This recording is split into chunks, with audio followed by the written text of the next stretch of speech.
ulo sa atong nagabaga nga balita. ABS-CBN wala gin-renew ang ilang franchise subong nga tuig. Gani, may iban nga mga kabataan nga ginsikway kagin pakahuyan ang ilang mga ginhikanan sa social media. Pero antoy sina mga Ilonggo dira sa may Israel, mayong adlaw sa inyo. Kag tani kamo naman ang ara sa mayong kahimtangan. Kag madamo gyud nga salamat sa inyo nga paglantaw kapag puday nga pag suporta sa ako nga mga videos. Halong gid kamo dira. Amo tong aton nga bag-o nga balita.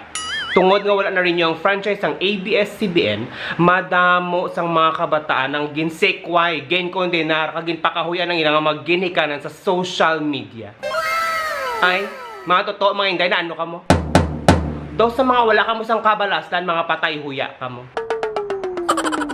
Unang eksena, si Toto gen shout out sa social media nga nga tatay kay nagpabor kuno ini sa pagpa-shutdown sang ABS-CBN. Hambalya nga siya nagabayad sa internet sa ilang balay. Mas mayo pa kuno kay ang tatay nagrant lang sa Facebook. Beskan siyang nagabayad sa ilang kuryente kag sang ilang internet connection. So himuon niya ipautod yang ilang internet connection. Amo nang hambalya. Ay to matarong na. Do sa kulang-kulang kay imo ya kuno mo nang imo pamatasan. Ikaduha, bata sang kongresista gensekway kagit pakahuyan niya nga nanay kay tungod nga naghambal ini sa yes o kun sa denial sang franchise sang ABS-CBN. Ay na ano-ano ka man imo yato. Do sa wala ka man kabalasan, patay huya ka man.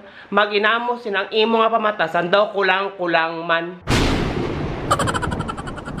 Nga wala lagi kamo sa pagrespeto ang pagpalangga sa inyong maghinikanan. Ginuna niya pa tong ABS-CBN. Tanan kita may kanya-kanyang opinion. Pero sa inang inyo ginapanghimo daw sa mga wala kamo sang huya, mga patay huya kamo nga mga klase sa mga bata. Ano-ano kamo inyo ya? Nga sino nagpakaon sa inyo? Sino nagpadako sa inyong ABS-CBN? Kagamo yun ang inyong maghinikanan?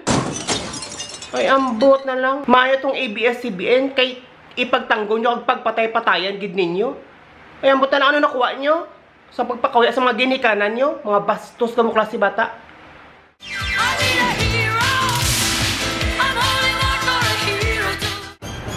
Magamon na klase mga kabataan.